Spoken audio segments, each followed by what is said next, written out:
Sal Pal Friday. ESPN's Sal Paolantonio set to join us here. Thanks to Johnny G and the Burger Real Estate team. Those guys presenting Sal Pal Fridays here for you on a Sports Bash Friday edition, as we do each and every Friday right here. I'm Mike Gill. Sal Paolantonio joins me to take a look at the Eagles and the Giants. It's been an interesting week coming out of the bye here, Sal. I know it's always that NovaCare Center always seems to have something going on over there that they can't avoid getting ready for a game. But I did wake up early enough this morning to hear you talking to the guys, and they wanted to get your take on Doug's performances this week in these press conferences when asked to try to defend his quarterback a little bit.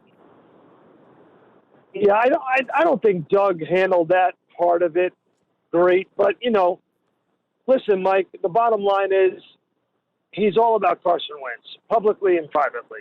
He's not giving up on the guy. Far from it. Far from it. But as I said to you last week, and I truly believe this, Carson Wentz is on the clock, Michael. Yeah. He's got 8 games. He's got 8 games to prove that he can fix this. And if they don't fix it, they got to fix it together. And if they don't fix it, then all conversations, in my view, all conversations are on the table about 2021. Yeah, no question in my mind. Yeah, that's interesting. I just figured that, and before we move on to the, I figured that Doug would have been kind of prepped to distance himself from this as far as possible, and it was no, not distance. How about repudiate completely? Yeah, well, yeah, exactly. Just, hey, Brett's my friend. Brett Favre being Brett Favre. It's Brett being Brett. Right. That's it. Brett's my friend. We don't agree on a lot. Boom. Done. Boom and done. Yeah. And look, the reporter, it's not their job to walk Doug back down the plank here and help him out here. But Les Bowen tried. Rob Maaddi had to basically spell it out for him. So give those guys, I guess, I don't know. That's not their job to do it. But it put this team in a weird spot here because you just mentioned the quarterback's on the clock. You said it last week, and they need these games here. And this Giants team, Sal, they're starting to gain some confidence. I mean, they feel like they should have beat Philly. They feel like they should have beat Tampa. They finally got one of those close ones. This game here, it's a big one for Philly. It's a big one for both teams, but it's definitely a much bigger game for the Philadelphia Eagles because they've had a bye. The quarterback's on the clock. The head coach has basically got to try to put this thing together. If you can't get Carson Wentz, $128 million quarterback, in the final 8 games of the season, Mike, to win the weakest division in the NFL, then you got a big problem. When you're getting players back. You're getting players back now. Yeah. Now, I agree with you. There are areas where the Giants are playing better, and there are areas where I think the Giants match up well. They match up well because they play primarily a zone defense that doesn't blitz. That defensive coordinator calls a blitz about 19% of the time, less than 1/5 of the time. That's the lowest in the NFC East, second lowest in the conference. So they will play a zone defense. And it's pretty clear that Carson struggles against the zone. The lion's share of his interceptions have come. There he is. Corners and the safeties. The corners and the safeties are looking at his eyes, and Carson Wentz is staring down his wide receivers. It's been a problem, and the turnovers, as we keep talking about every single week, you got Daniel Jones turns it over, you got Carson Wentz turns it over. Wentz has got to fix that. Over the last 2 weeks, has that been a point of emphasis in that building, is fixing that? Because there's been a lot of talk about him not getting coached hard enough. Well, we'll see about how hard he gets coached and whether he takes to the coaching, right? That's the big issue. This is not the first time we've heard this about Carson Wentz, that he's a little bit stubborn, that he wants his way and wants to do things his way, and that Doug, defends his aggressiveness to the point of no return. But the bottom line now is, listen, there's a couple of things going on with the offense. First of all, Greg Ward has the most targets. Fulgham has the most volume in production, but Ward has the most targets. Why? Because Ward, a former quarterback, knows where the voids in the zone are, and he sits there, and Carson dumps it off at him out of absolute necessity. So they've got to figure out a way in this particular game to beat the Giants without being overly aggressive, because the Giants will not allow the wide receivers to get behind the safety coverage. Jabril Peppers is such a smart, tough player. And I think that they are going to have problems with that secondary again. And if Carson turns the ball over this time, there won't be any 11-point comeback in the fourth quarter. I can tell you that right now. It's not happening. Sal, this game wasn't close the first time into the last 6 minutes of the game. The Giants really dominated that game. And, the Eagles are getting healthy. Is that a difference maker? Or are they just simply, even with a healthy football team, not a good football team? No, I think it'll be better on the offensive line. Certainly at guard and at right tackle, for sure. Having Goddard back will be obviously a big improvement. See how much he does. Miles Sanders, for sure. But all of these guys have had 2 weeks to get better and be productive in this game. But I'm telling you this, the Giants' defense matches up well against Carson Wentz no matter who they have back. That's what I'm trying to tell you. The way they play defense has been the problem for Carson Wentz all year long. Now, this is a guy, Sal, and I want to kind of expand on what you just talked about, the Giants' defense and what they do. Wentz had 7 interceptions in each of the last 3 seasons. This has not been a problem for him. So is it what the Giants are doing, other teams have picked up on? Why is it that all of a sudden that the interception has become, and look, he's always kind of been a guy who's extended plays, held the ball too long, but it didn't result into interceptions like it is this year. Why this year? Okay, so I think it's 3 things. I think it's inaccuracy.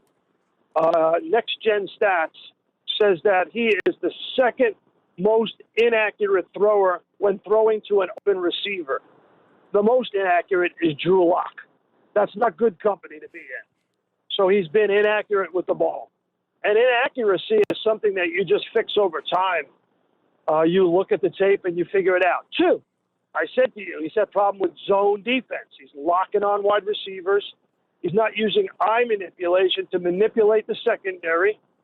And when you're playing zone defense, the secondary looks at the quarterback's eyes and then goes to the football. So he's locking in on guys, and that has been a major problem. And then 3, it's pretty clear that you can have voids in the zone. Greg Ward has found voids in the zone. That's why he has so many targets. But Carson is not finding everybody who's open. And that is a problem, too. He's not trusting what he sees. So, 3 things, all of which can be fixed. The question is, will it be fixed? Sal Pal Friday here. If this team's healthy all season long, do they feel they are closer to the echelon of the Green Bay, Seattle's, New Orleans, or are they kind of a middle-of-the-road team, even at full strength? It depends if the quarterback's turning the ball over, Michael. That's my point. Yeah. My point is it doesn't matter how healthy they are. If Carson is going to be on this roller coaster of recklessness and redemption, of mayhem and a little bit of magic, that's not a formula for success. I don't care if you have Jerry Rice out there or Travis Fulgham. I think that really stamps home the point, though, is that this team is where they are because the quarterback has played this poorly. And that's why I say he is on the clock, because this team has talent. They have enough talent to win this division easily, Mike, easily. But the quarterback is holding them back. Another thing that's holding them back is, did you know, and I did a lot of research, did you know that the Eagles are last in the league in yardage on first down? Now, first down is always the coach's down. That's when the coach schemes up formations and plays, and you should be successful based on how good the play calling is and the play design is by the head coach. And they are last in the league in yardage on first down. That's on Pederson. A lot of that is on Pederson. It's funny because we bring up a lot. Does Pederson kind of handcuff himself because, hey, I got to play. I don't have so-and-so here. That I want to run that play with so-and-so, and he's not here? Good question. But he's got to fix it, and it's got to start this week because, as you know, listen, you look at the schedule and everybody says, well, the Giants, they should be the Giants. No. They got to take care of business on Sunday. You know, when you've got a 1 o'clock game at Giant Stadium, I don't care. You know, that's like reminiscent of Vicekahema, you know, punching the goalpost. Ryan Westbrook, Deshaun Jackson, you know, the Miracle in the Meadowlands. It's a place where you escape New York however you can with the win, and that's what they got to do. Totally agree, especially, Sal. They've won this game 8 straight times. That runs out at some point where you just don't have this team's number, and it feels like this Giants team has closed the gap. Yeah, but I still think the Eagles will win the game. I think the Eagles will win the game. I do. 3-point spread. I was kind of intrigued that the Eagles are a 3.5-point favorite on the road. That was a little telling to me, too. Yeah, and, you know, they haven't had a good record against the spread, as you know. I'm sure you've guys dissected that completely. Of all the things that I do, host a matchup show on SportsCenter, NFL Countdown, 3 p.m. on your program is so great. I love it. I have so many friends in Ocean City, in Sea Isle, in Avalon, in AC, and I got a good friend down in Wilmington, my buddy Tommy, who listens with his mother every single 3 o'clock on Friday to Mike Gill and Sal Pal. So a shout-out to Tommy and his mother, who I'm sure are listening in Wilmington. You got a lot of fans in Wilmington, Mike Gill. You do.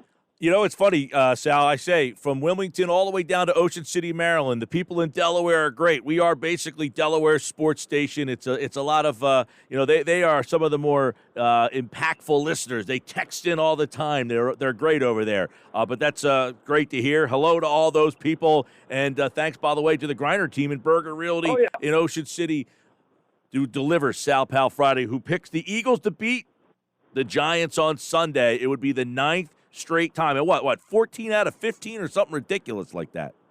Yep, they got their number, that's for sure. But, you know, hey, knock on wood, spit, pray, whatever you got to do, that streak does not end because, boy, oh, boy, you and I are having a different conversation next week if the Giants actually pull this game out. Oh. And you know what?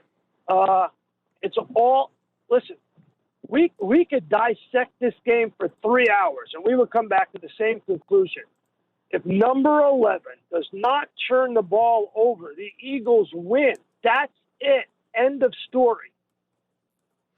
All right, Sal Pal Friday. I agree with you. The quarterback is holding them back. He has to play better. Hopefully he can. We've seen it. He gets his first shot out of the bye this Sunday, 1 o'clock, right here on 97.3 ESPN. Sal Pal Friday, everybody. Sal, have a great weekend.